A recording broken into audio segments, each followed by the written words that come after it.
You're sitting opposite of Scott Jennings. You got to jump in his ass. You got to jump in his ass. Jump in his ass. His ass. You got to push back immediately. Jump in his ass. Ooh, Lord.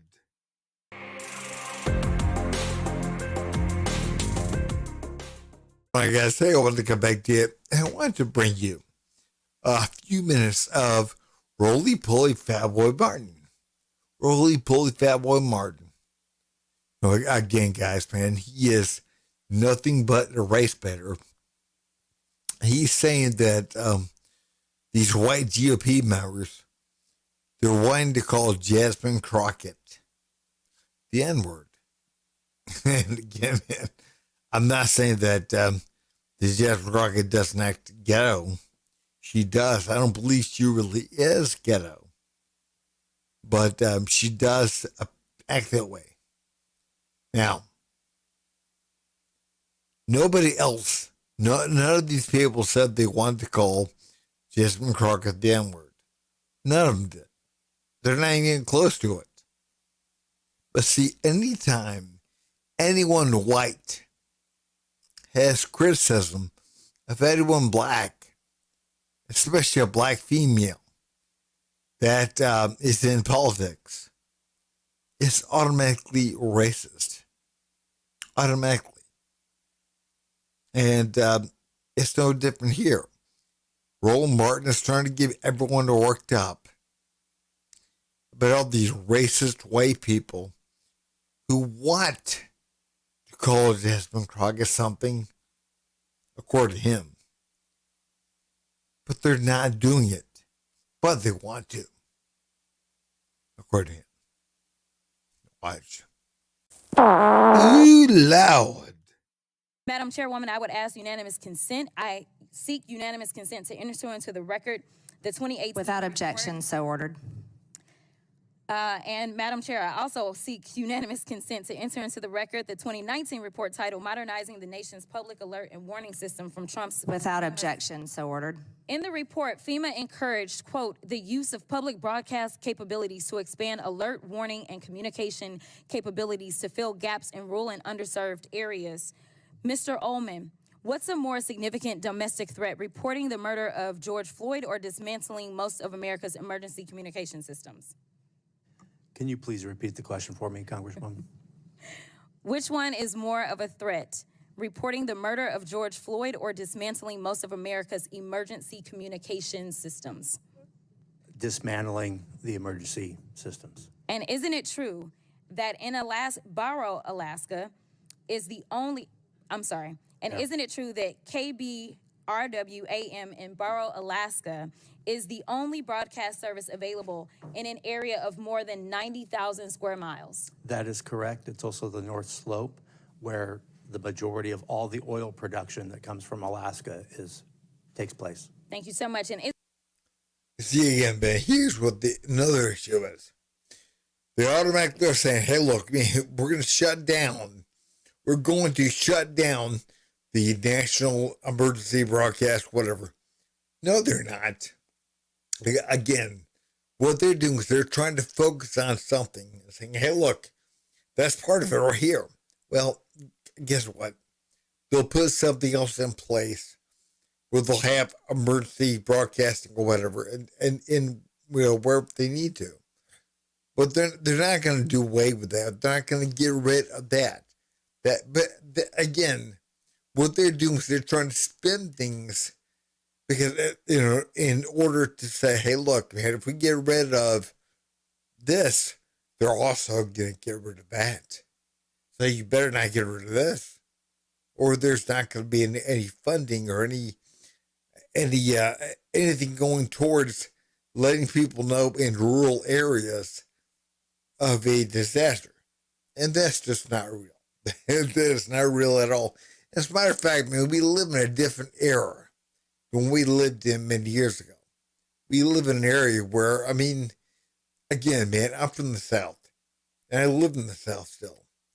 And there are some areas, man, where you go into where you don't have as great of signals as But again, you got to go pretty far out now, not to have any signal at all. You got to go pretty far out. And again, they're running, a cable line and everything else. And they got Starlink systems and whatever, thanks to Elon Musk. And, and again, people that are off the grid or whatever, that are way off the grid, may not have services. But again, that's what they kind of wanted. But again, there's still shortwave radio and whatever else. And they're not going to get rid of emergency broadcasting mechanisms. They're not going to do that. They're still going to have service in some way. It just won't be connected to PBS or NPR. That's all. That's all they're saying. But again, they're not being totally honest here. And that is something that, again, needs to be pointed out. Ooh, loud. So in your opinion, would eliminating funding for stations in rural America like WNGH, Channel 18, and the Chairwoman's District hurt Americans? It would hurt Americans, yes. In fact, Georgia Public Broadcasting serves as the official distributor of evacuation route information during state-ordered evacuations, and the chairwoman is here advocating to strip their funding. Look, the DOGE agenda isn't about government efficiency. It's about breeding corruption at the expense of the safety of the American people, particularly Americans living in rural or remote parts of the country. They don't care about public safety. They don't care about emergency management, and they don't care about free speech, all of which are harming American people. In fact, I'm going to skip off real quick because they have tried to come for you, Ms. Mayor, and I just want to clarify, you did not work for NPR when those statements were made, did you? That is correct, Madam And to Chair. be clear, free speech is not about whatever it is that y'all want somebody to say. And the idea that you want to shut down everybody that is not Fox News is bullshit. We need to stop playing because that's what y'all are doing in here. You don't want to hear the opinions of anybody else. And the Constitution says Congress shall make no law respecting or establishing of religion or prohibiting the free exercise thereof or abridging the... The gentlewoman's time has expired. They want you to fund taxpayer-funded left-wing propaganda media. And again, they're so entitled. They're not oppressed, man. They're not oppressed at all. They're so entitled.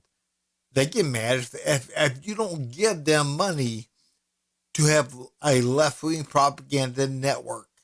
They're mad. They big mad. And that's what the problem is. Again, they're mad because they want money from you to fund a network, taxpayer funded, for left-wing propaganda. That right there is bullshit. Talking about bullshit. Talking about bullshit, that's bullshit. And again, and she's talking about free speech. That's really wretched. Coming from the left. Coming from the left. I mean, again, what happened during COVID? We all know. Again, you couldn't say certain things. Not on YouTube, not on Facebook, not on wherever. Google, nowhere. Again, they would have you censored. And again, that's what the issue is. They only want free speech if it comes from one side, which isn't free speech at all. Again, folks, they're lying to you big time. And they want you to swallow it. And you will, because you're good boys and girls. You're going to swallow it. You listen to Roland Martin, roly-poly fat boy Martin. And again, you're going to swallow the bullshit. And you're going to like it. Ooh, loud. Hell shit.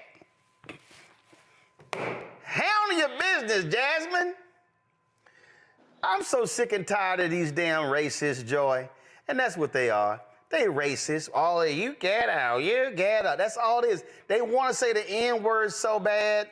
And guess what? Y'all can go to hell with your censure, because if you got that fool Green, you got that fool Andy Ogles, who lied on his campaign finance reports about a loan he got.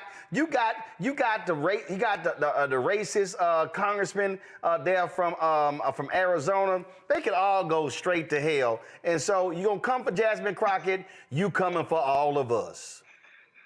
Absolutely. And I mean, nobody is worried about them censuring her. They are completely illegitimate. They are a joke.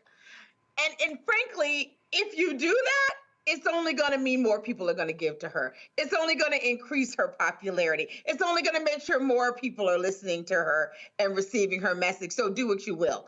This woman is not worried about you calling her names, and neither are the rest of us. We are no longer falling for your ridiculous, racist, misogynist, misogynoir arguments. And by the way, the greatest threat to people with disabilities has been and continues to be now Donald Trump and the policies he advocates for. And that includes Greg Abbott and the things that he has done in the state of Texas. They are an existential threat to people.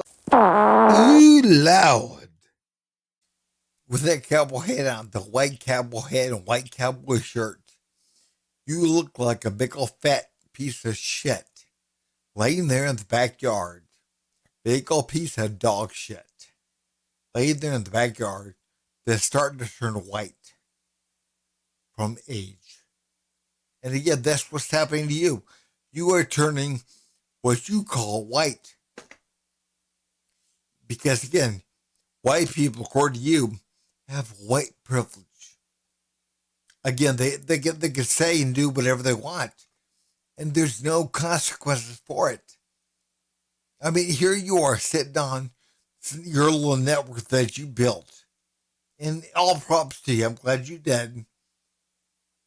Well, I'm glad that you're glad you did.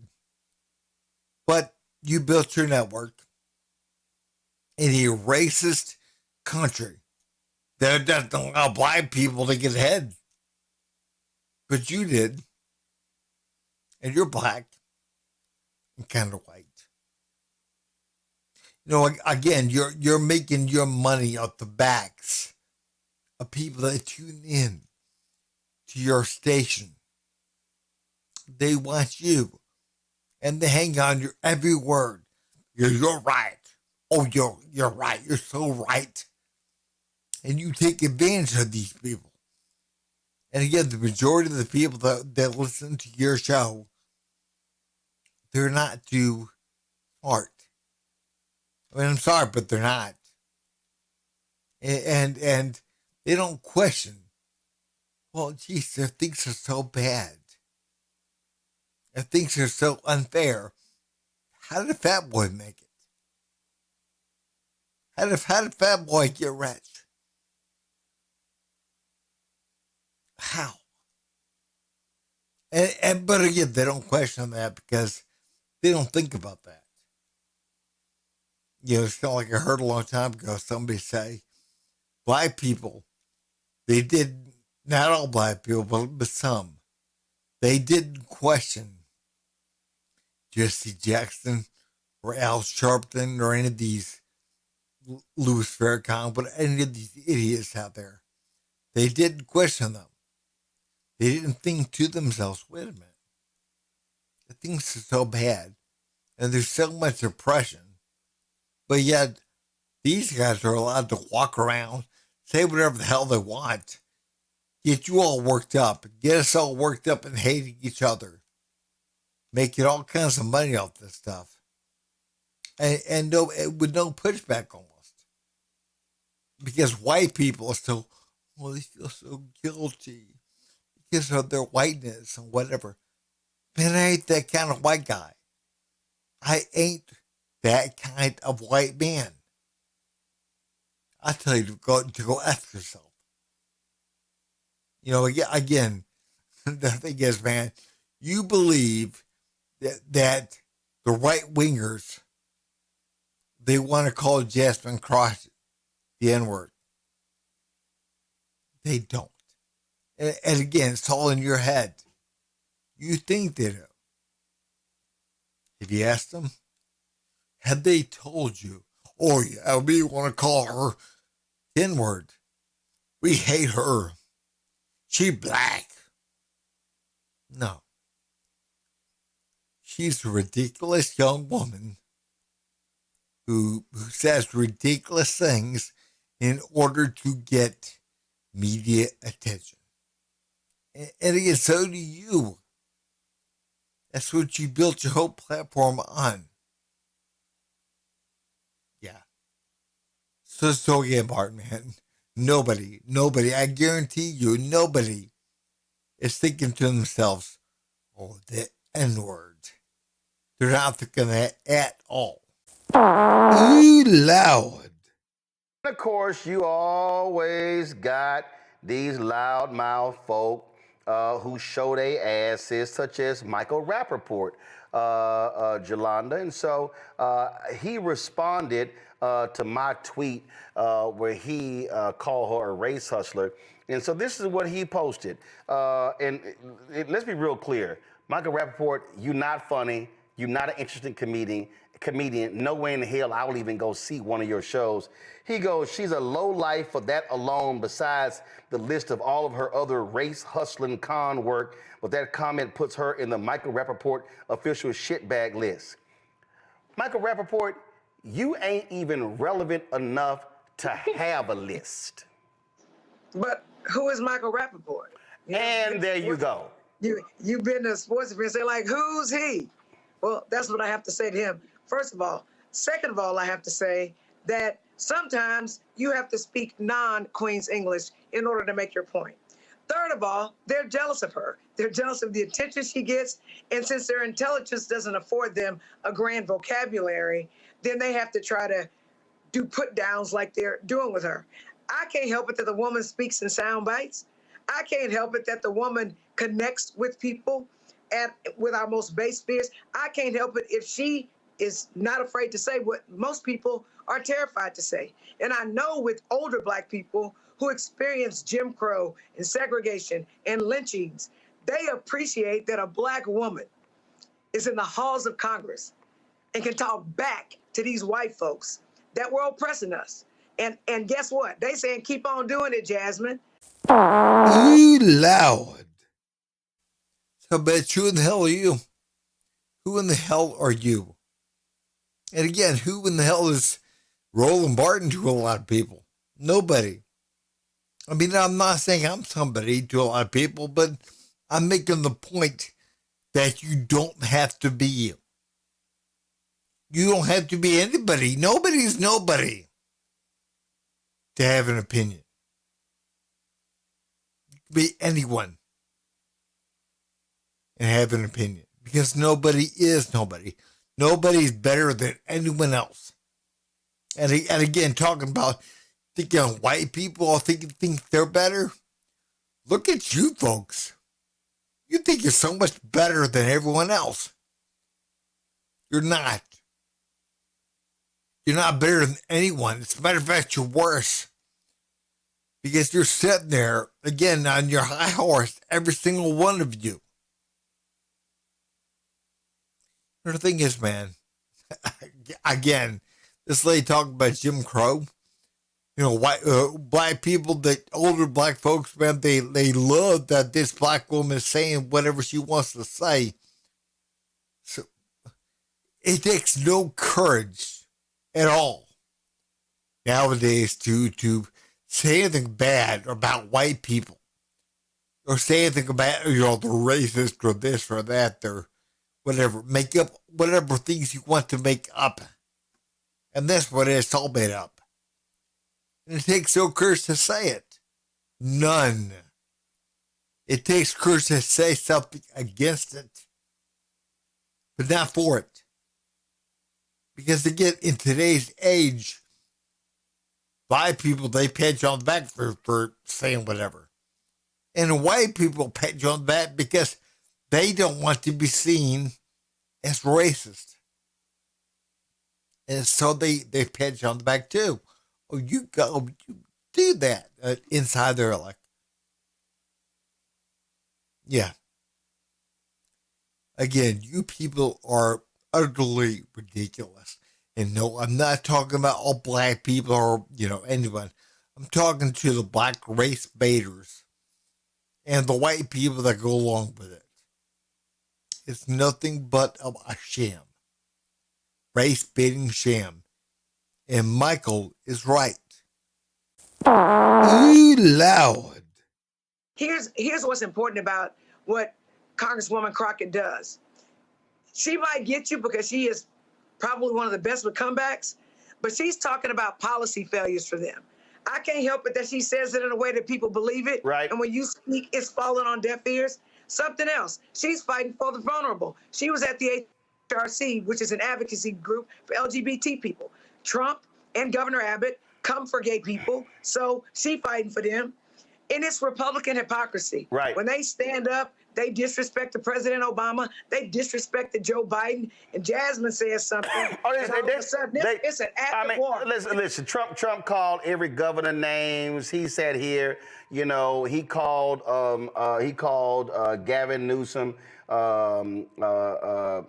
scum. He used all kinds of names, Rebecca. That's who these people are. So they ain't got no room to lecture nobody. Nobody. Rebecca, go ahead. Jasmine's not ghetto. She grew up in St. Louis with my cousin Bobby. Like, she's not ghetto at all. Here's the thing. I'd rather be Jasmine Crockett than Chuck Schumer, someone who's appearing to be feckless when it comes to protecting the rights of Americans and not properly standing up as a minority leader or as the opposition leader in the Senate. I would rather be Jasmine Crockett than an American Idol reject like Marjorie Taylor Greene. So, I mean, there's so many, they say it as if it's not a badge of honor. All of us on this panel here, all three of us on this panel, we're attorneys, we're Black women. I'm sure all sorts of our classmates wanted to call us ghetto, the N-word, and all sorts of other names because we're brilliant in how we show up, and so is Jasmine Crockett. I think it's great that she's being an effective voice that's cutting through the noise because we're not seeing enough of that in what should be the opposition party against this administration. So good for Jasmine. Ooh, Lord. First off, man, Jasmine Crockett is not fighting for anybody. She's not. She's fighting for the dark side. Nothing but ghetto devil. Again, she's not fighting for anybody good. Nothing good will come from that woman. Nothing. And again, man, it's because she's nothing but evil. She's trying to get a soundbite. And she's trying to get noticed. Move up the ranks, whatever.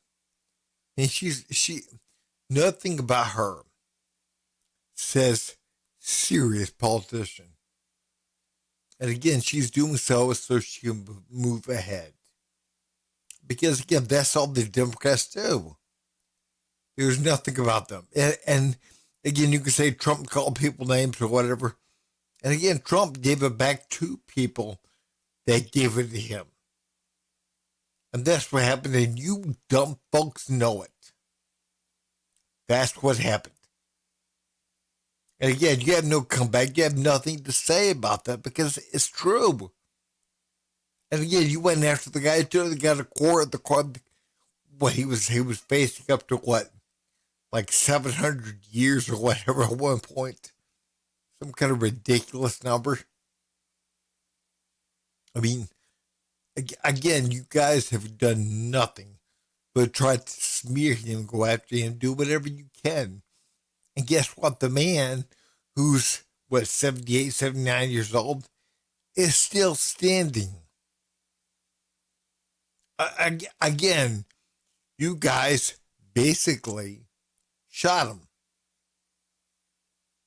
And guess what? The man's still standing, isn't he? You've gone after him with everything you have. And the man doesn't fall.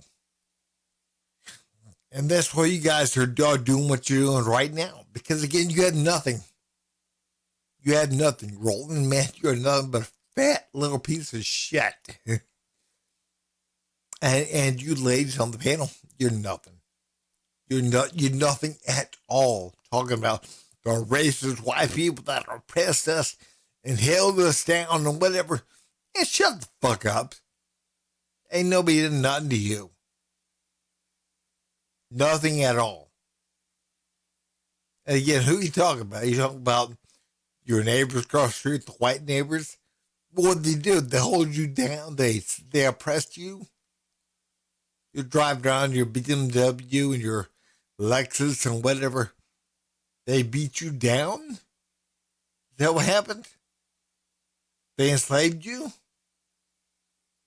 They Jim Crowed you, didn't they?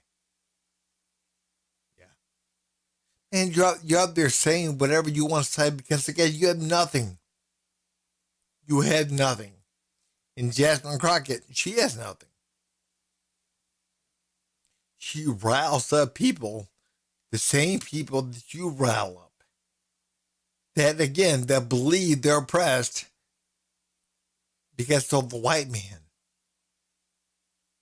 And they're listening to you guys while you drive around your BMWs and Lexus and Mercedes and whatever.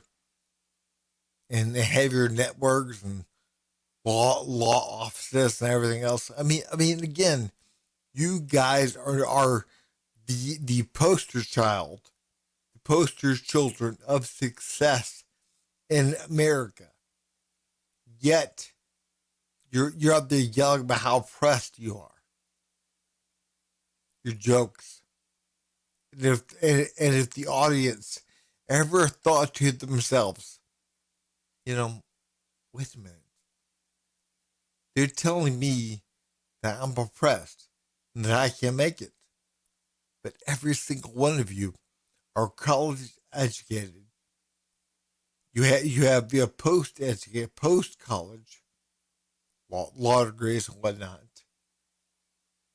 And you got, I'm sure, money and nice homes and nice cars and whatever. But again, you're telling me that I can't make it.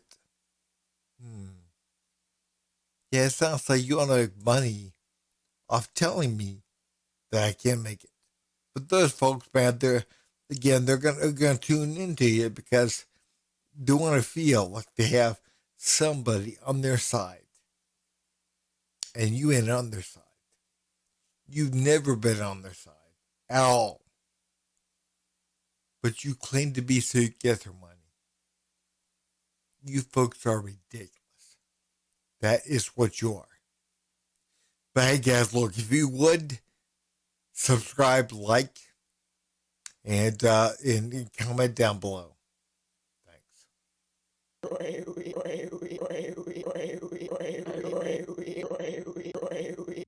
You son of a